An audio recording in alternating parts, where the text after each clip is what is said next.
একটা মাস আমি রহমত দেই, মাগফিরাত দেই, নাজাত দেই। এক একটা নেকিকে আমি 70 গুণ না, শুধু হাজার লক্ষ কোটি গুণ নেকি বাড়ায়া দেই। এত কিছু দিয়ে আমি চেয়েছি যেন আমার বান্দা জান্নাতি হয়, মুত্তাকি হয়। তুমি বান্দা কদর করো। আর যদি কোনোভাবেই কদর না করে, তো শেষ কথা হলো, মনে রাখবেন, রমজানকে যে কদর করে না, রমজানেও যে গুনাহ করে, রমজানেও যে জাহান্নাম থেকে বাঁচার চেষ্টা করে না, রমজানেও যে জান্নাতের আমল করার চেষ্টা করে না, ভাই আমার, ছেলেরা আমার, বাবা আমার, পর্দার আড়ালের মা বোন আমার, সবাইকে এই শেষ কথা বলি। আল্লাহ রসুল বলছে, জিব্রাইল আইসা রমজানের শেষ দিন নবীজিকে আইসা বলে গেছে, ইয়া রসুল আল্লাহ, এত বড় রমজান পেল, ইফতার, সাহারি, তারাবি, এতেকাফ, শবে কদর, প্রতি ঘন্টা মিনিটে এত মাফ নেওয়ার সুযোগ থাকার পরেও যেই নাফরমান জাহান্নাম থেকে বাঁচার চেষ্টা করে নাই, গুনাহ থেকে আল্লাহর কাছে মাফ নেয় নাই, জান্নাতের জরুর আশা পূর্ণ করতে পারে নাই, আমল করতে পারে নাই, খোদার কসম নবীজি বলছে, জিব্রাইল আইসা বলছে, ইয়া রাসূলুল্লাহ, এমন নাফরমানের উপরে আল্লাহর লানত, আল্লাহর লানত, লানত, লানত। নবী বলছে আমিন, আমিন। মানে নবী বলছে, হ জিব্রাইল, আমিও বললাম আল্লাহ, এমন লানত আপনি কবুল করেন এই নাফরমান উম্মতের উপরে, আমি নবীরও লানত। যা, তোর রূপে খোদার লানত পড়ুক।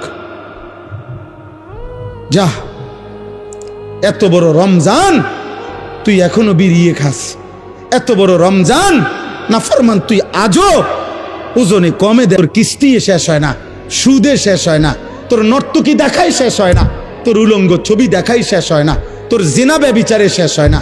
তুই বেটি গত 11টা মাস বাজারে বাজারে ঘুরলা, এখনো রমজান, রমজান আইজও তোমার জুতা কিনা, 3 পিস কিনা শেষ হয় না। যা, গুনাহ থেকে বাঁচতে যেহেতু পারলাই না, জাহান্নাম থেকে বাঁচার চেষ্টা করলাই না, তো জিব্রাইল বলছে আল্লাহ তার উপরে লানত দিছে, জিব্রাইলও লানত দিছে। নবী বলছে আমিন, আমিও দিলাম। যা, তোর উপরে খোদার গজব পড়ুক। এরপরে এই নাফরমানকে বাঁচাবে কে?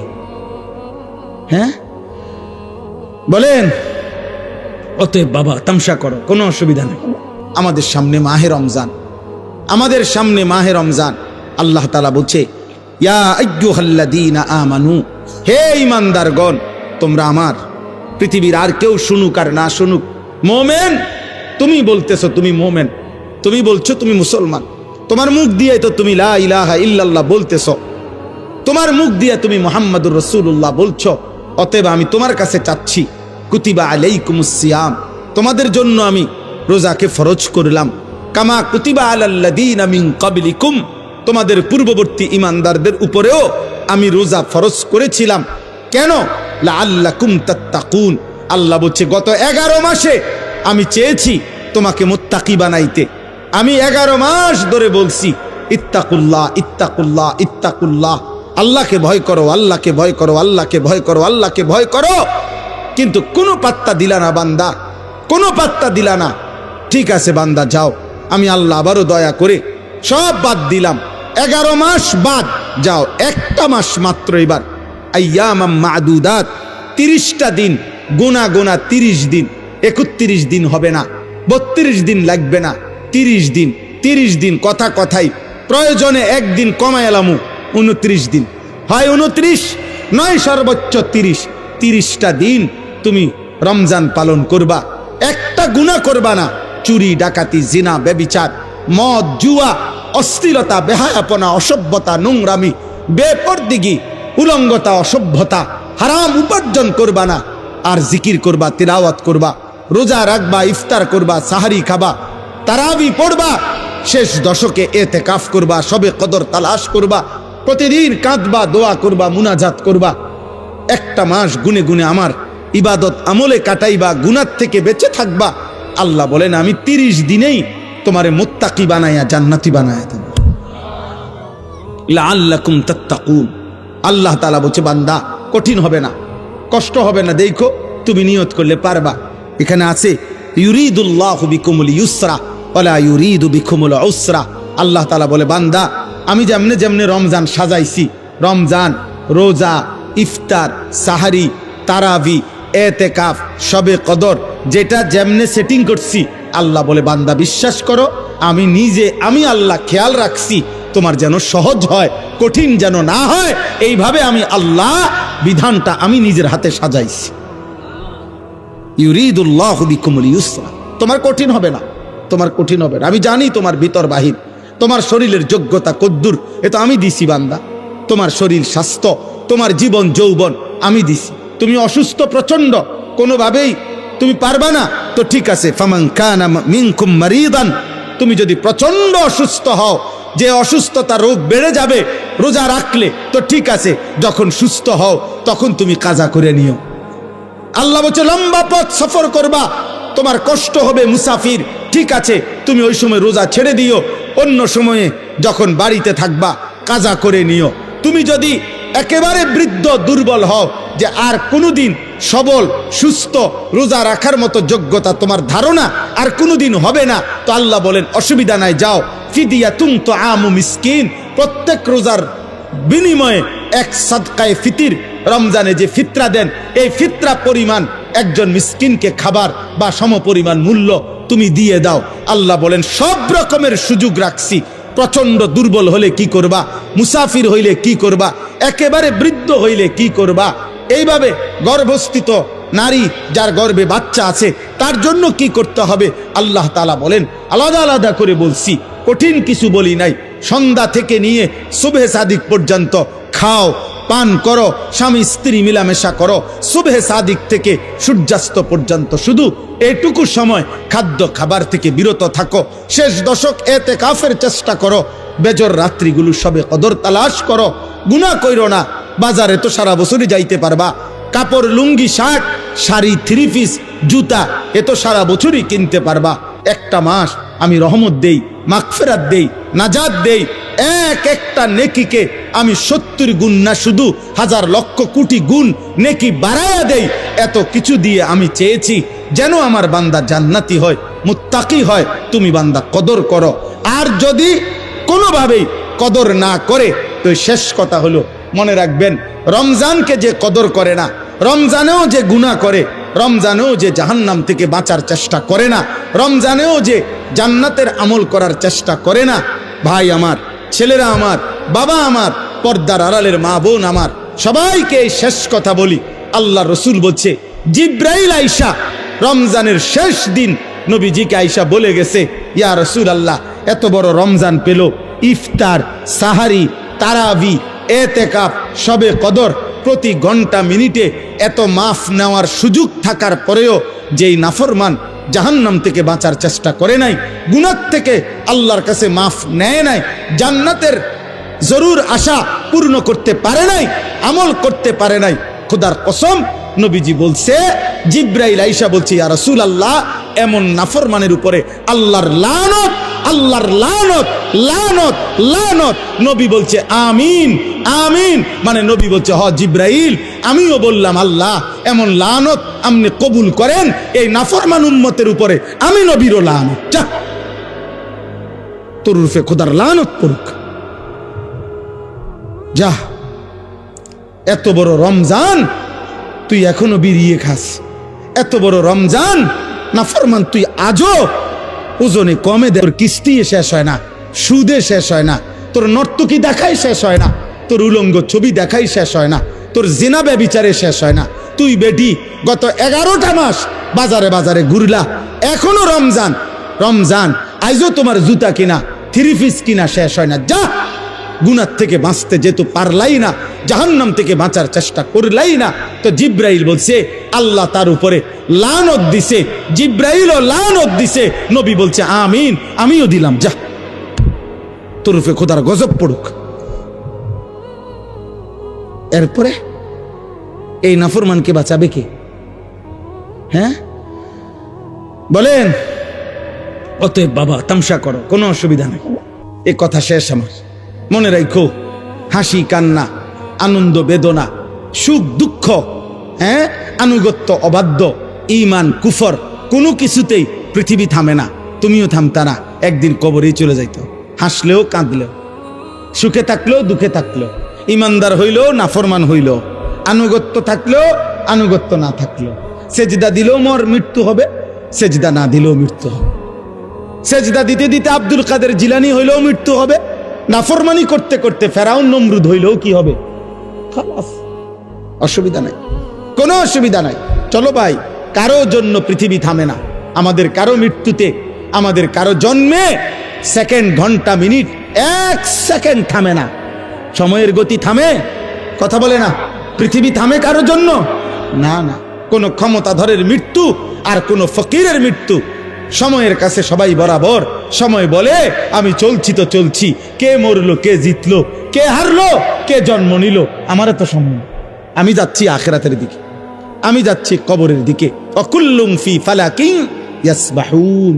আল্লাহ বলে সব কিছু তার নির্ধারিত গক্ষপথে, গন্তব্যের দিকে, মানে আখিরাতের দিকে চলছে, সব চলছে। আমরা সবাই যাচ্ছি কোন দিকে? কথা বলে না। আমরা যাচ্ছি কোন দিকে ভাই? আখিরাতের দিকে, আখিরাতের দিকে। অতএব ব্যক্তি, ঘর, সংসার, পরিবার, দেশ, রাষ্ট্র, রাজনীতি, ক্ষমতা, সবকিছুতে আখিরাতকে প্রাধান্য দিবেন। বলেন ইনশাআল্লাহ, বলেন ইনশাআল্লাহ। ভোটের আগের দিনও আখিরাতকে প্রাধান্য দিবেন, ভোটের দিনও আখিরাতকে প্রাধান্য দিবেন, ভোটের পর দিনও আখিরাতকে প্রাধান্য দিবেন, আখিরাতকে প্রাধান্য দিবেন। কোনোভাবেই দুনিয়ার কাছে বিক্রি যাবেন না। আল্লাহ আমাদেরকে হেফাজত করেন, আল্লাহ আমাদেরকে কবুল করে নেন আমার ভাই। অতএব আলহামদুলিল্লাহ, আজকে এই মুবারক মাহফিলে অনেক কষ্ট করছেন আপনারা, এত লম্বা সময় সবর করছেন।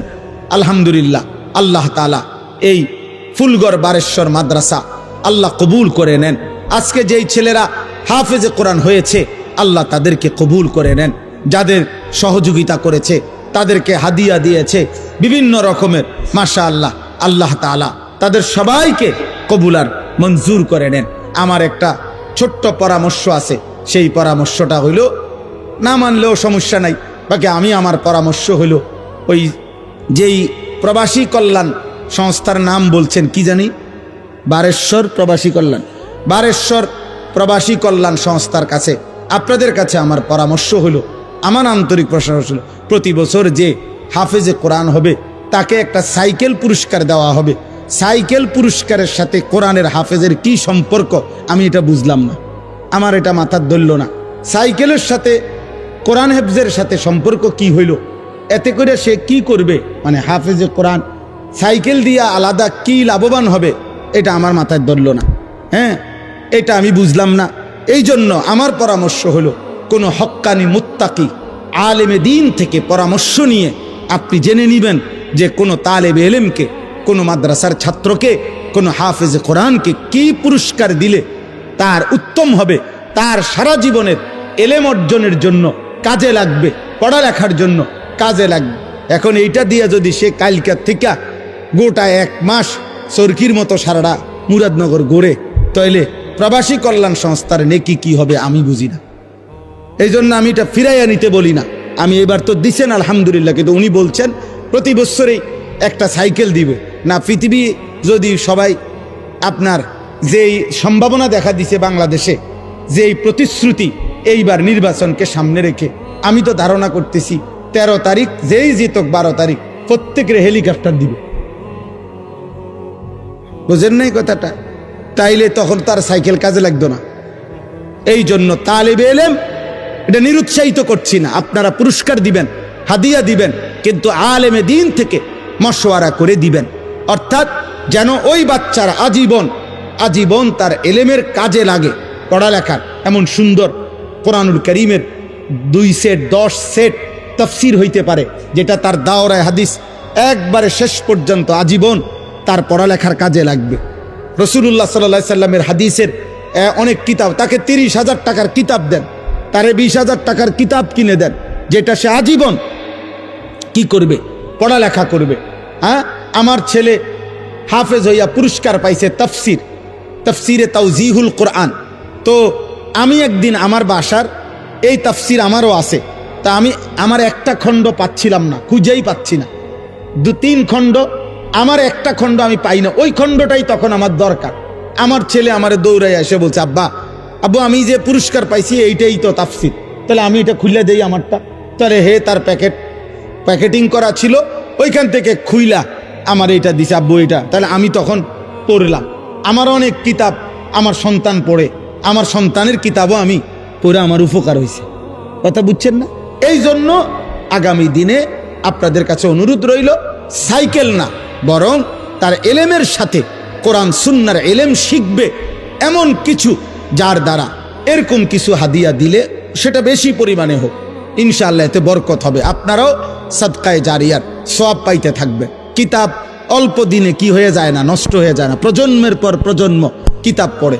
অনেক যারা সম্ভ্রান্ত ফ্যামিলি এমন আছে যাদের পারিবারিক পাঠশালায় আরে পারিবারিক কুতুবখানায় লাইব্রেরিতে 100 বছর আগের দাদা পূর্বপুরুষের কিতাব বই কি আছে আছে সাজানো আছে।